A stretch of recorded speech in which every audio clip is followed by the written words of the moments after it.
Bismillahirrahmanirrahim. Assalamualaikum dan salam sejahtera kepada semua calon-calon SPM tahun 2020. Hari ini kita akan review soalan percubaan MRSM kertas 2, soalan esei bahagian C.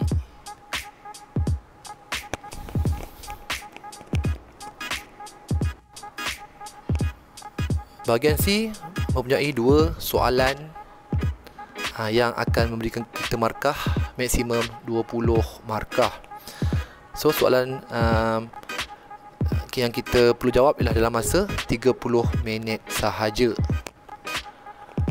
Soalan nombor 11 ialah merupakan soalan silibus tingkatan 4.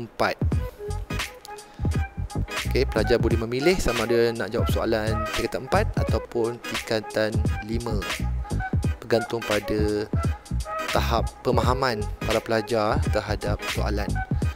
Okey, nombor 12 soalan tingkatan 5. So kebanyakan pelajar biasanya suka menjawab soalan tingkatan 5, tapi itu pun bergantung kepada soalan. Okey, kita review dulu soalan tingkatan 5, soalan nombor 12 MRSM 2020. Okey, soalan nombor 12 tentang logic gate atau gate logic. Okey, macam mana kita akan menggunakan sirkuit ini untuk membunyikan alarm sekiranya ada penceroboh pada waktu malam. Dan kita boleh review soalan ni, tengok apakah yang akan ditanya. So semua tentang tajuk elektronik. Okey, so soalan pertama mesti akan tanya tentang definasi. Apakah definasi ataupun apakah yang dimaksudkan dengan logic gate? Kalau in English, logic gate itu apa? Ialah integrated circuit that has one or more input but produce only one output. So satu saja output yang terhasil. Salah pula eja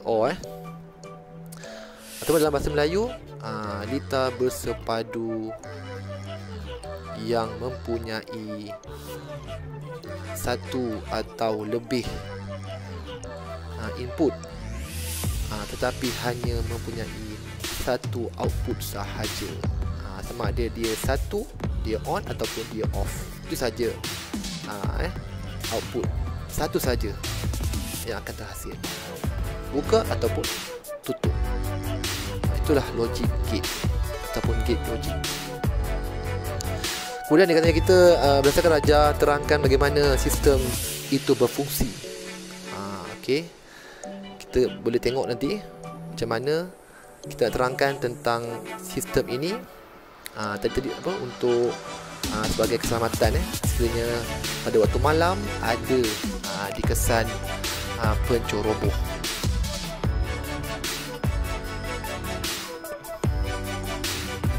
Okey, mari kita tengok litanya sama-sama. Okey, pertama kita ada 2 sensor ataupun 2 input.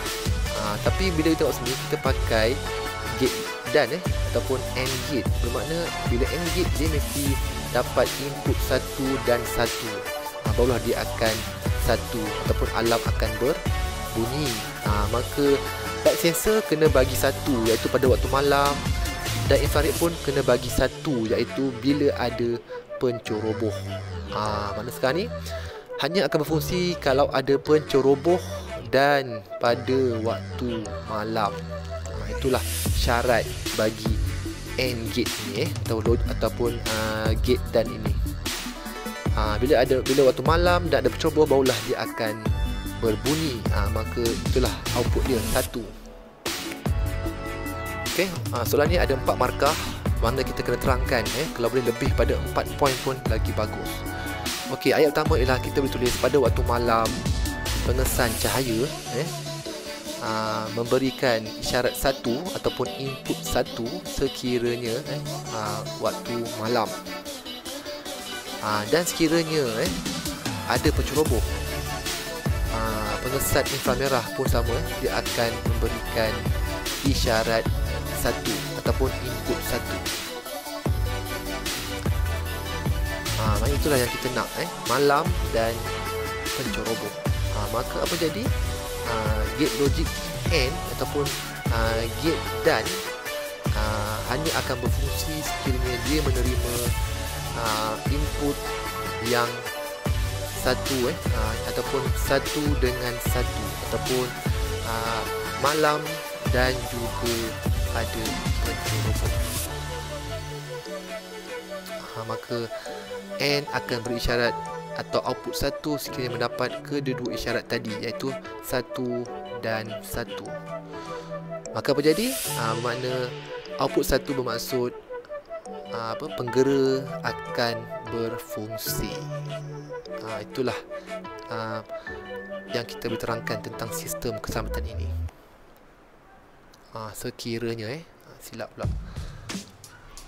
Okey, 4 markah kita dah dapat. Hanya terangkan sahaja tentang sistem itu. Okey, soalan C ialah soalan pengiraan, calculation. Ini tentang tajuk transistor. Transistor sebagai switch automatik. Okey, kita boleh nampak. Nombor 1, dia tanya hitungkan ataupun calculate the potential difference point M and point O. So, 1 markah soalan 1 markah, so tak payah kira sebenarnya. Itu clue dia. So, jawapan ada di sini. Maka 6 volt sama dengan nilai untuk beza keupayaan M dan juga titik O. So, tak perlu kira. Nombor 2, kita ditanya tentang berapakah nilai perintangan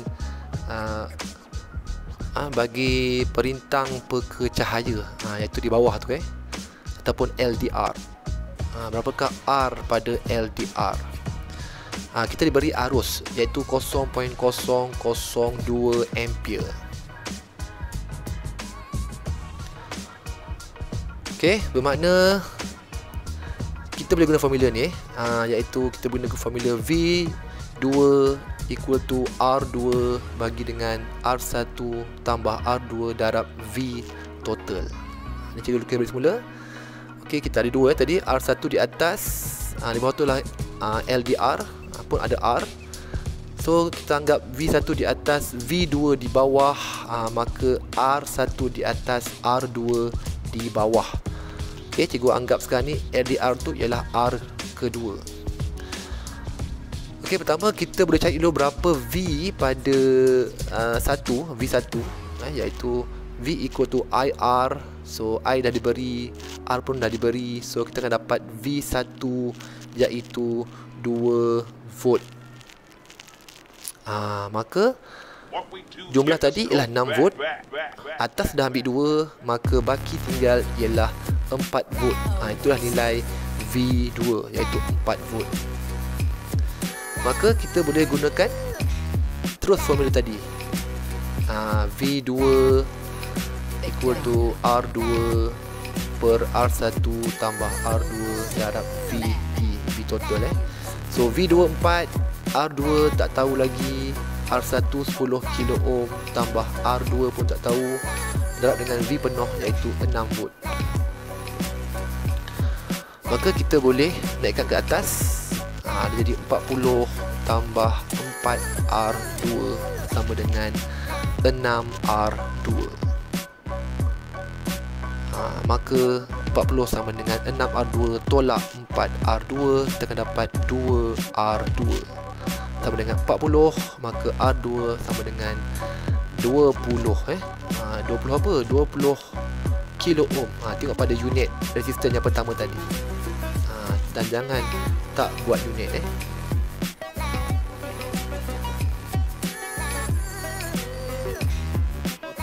Okey, ataupun cara kedua kita boleh guna tentang kaedah tadi. 6 volt ialah total voltage kesemuanya. 2 volt dah diambil di atas, maka yang tinggal di bawah ialah 4 volt. Okey, nak tahu berapa R pada PPC tu ataupun perintah percahaya, kita boleh gunakan nilai arus yang diberi untuk cari R. Tadi arus dah diberi so R equal to V over I. So kita akan dapat 4 bagi dengan 0.002. So jawapan ialah 20,000 ohm. Sama je jawapan dia, tapi cara ni lebih mudah lagi. Tadi kita gunakan formula.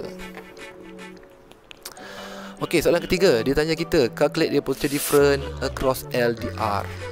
So tadi kita tahu bahawa V penuh ialah 6 volt sama dengan V1 tambah V2. Okey, V1 dah tahu tadi 2 volt. Okey, so sekarang ni kita cuma lengkapkan je formula ni. 6 volt sama dengan 2 volt tambah V2. So V2 ialah 6 tolak 2 volt, so jadi 4 volt untuk V2.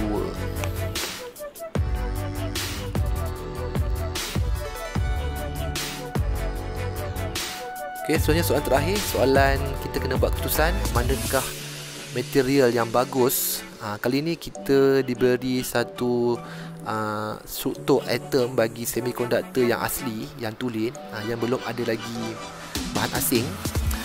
Sekarang ni kita kena cari antara J, K, L dan M ni manakah bahan yang paling bagus untuk kita menjalankan doping proses. Apakah substance yang paling bagus sebagai doping substance dalam bahan pendopan? Okey, kita boleh analisis sikit. Sebelum kita buat soalan ni, kita boleh analisis sikit apakah yang paling bagus dalam kita punya pilihan ni. Okey, dalam valensi kita boleh tahu bahawa valensi untuk bahan asing mestilah penta ataupun trivalent. So sekarang satu je yang betul, iaitu K yang digunakan pentavalent. So sangat mudah pilihannya. So kita boleh buat dalam bentuk jadual macam ni. Apakah aspek aspek yang kita nak cadangkan sebagai bahan pendopan dalam semikonduktor yang asli. So walaupun asid, kita boleh buat dalam bentuk table macam ni, lagi mudah untuk ditanda oleh pemeriksa. Okey, pertama sekali kita boleh cadangkan apa untuk bahan pendopan. So pastikan kita dah tahu pilihan, baru kita buat jawapan. Okey, kita boleh pilih takat lebuh. Takat lebuh mestilah apa? Mestilah takat lebuh yang tinggi. Untuk apa takat lebuh tinggi? Mestilah untuk elakkan daripada dia mudah cair pada suhu yang tinggi. Senang saja. Bahan itu bahan yang tinggi takat lebuhnya. Okay, apa lagi yang kita boleh cadangkan? Okey, saiz bahan untuk kita masuk ke dalam molekul silikon tu mestilah kecil saiz bahan tersebut. Okey, apakah sebabnya? Sebab bila kecil senang untuk kita masukkan bahan asing tadi ke dalam struktur kristal semikonduktor yang asli.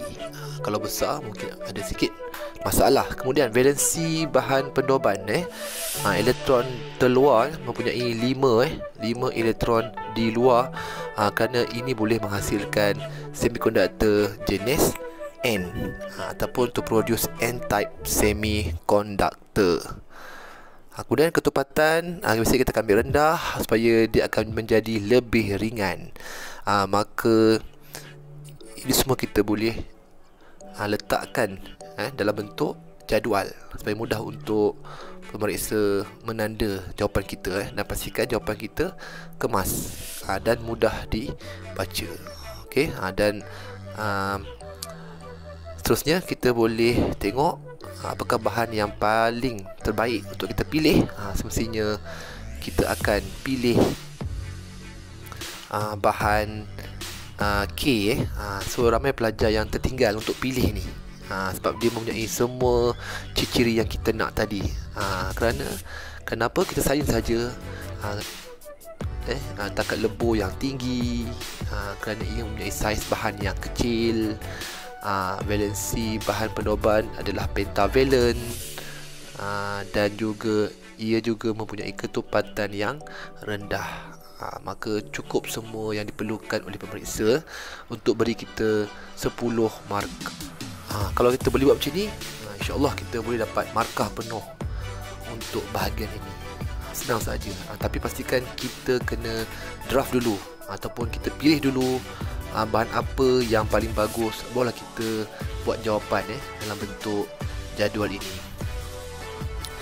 10 markah kita boleh dapat dalam soalan ini.